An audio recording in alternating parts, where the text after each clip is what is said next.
Moi katsojat ja tervetuloa tänne tilausyhtiön kanavalle.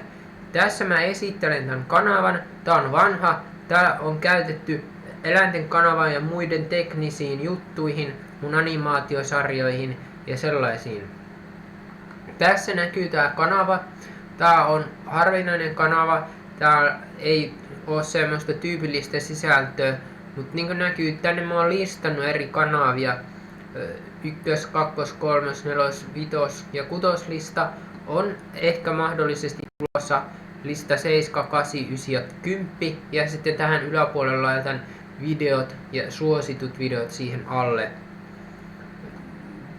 Täältä tilausyhtiö idea on, että sitten painelin tila.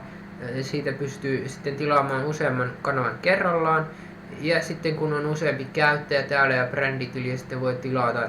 Ja sitten voi näiltä kanavilta pystyy myös katsoa muita tämmöisiä eri aihepiirien kanavia ja muita. On myös tilausyhtiö 2 kanava, mutta tää kanava on tää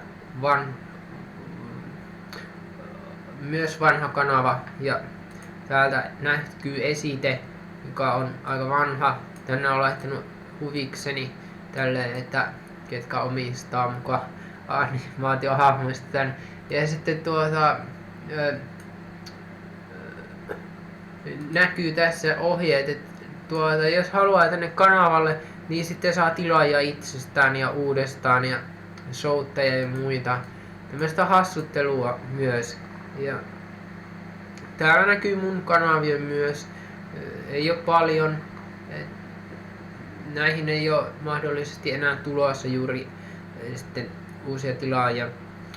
Ehkä myöhemmin mä laitan tänne myös sitten jotain sellaisia kanavia näkyviin, että näiltä kanavilta pystyy sitten siirtymään suoraan niille kanaville. Ja myös kattokanaville on tulossa samanlaista sisältöä.